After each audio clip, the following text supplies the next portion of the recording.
កងវល់នៃស្នេហ៍ដែលខ្វាន់ការយល់នៅមកតែការអំពលអើយខ្លោចតាខ្ញុំសូមខ្លាចហើយស្នេ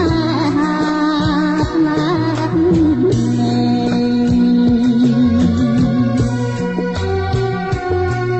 លាលំ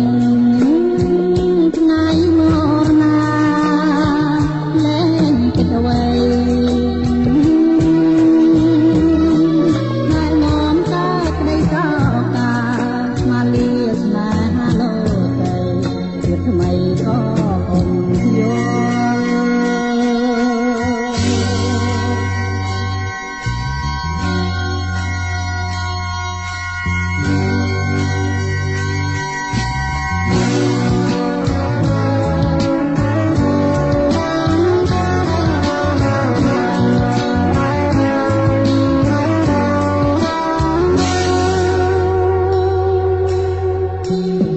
ខ្ញុំសូមខ្លាចហើយស្នេហ៍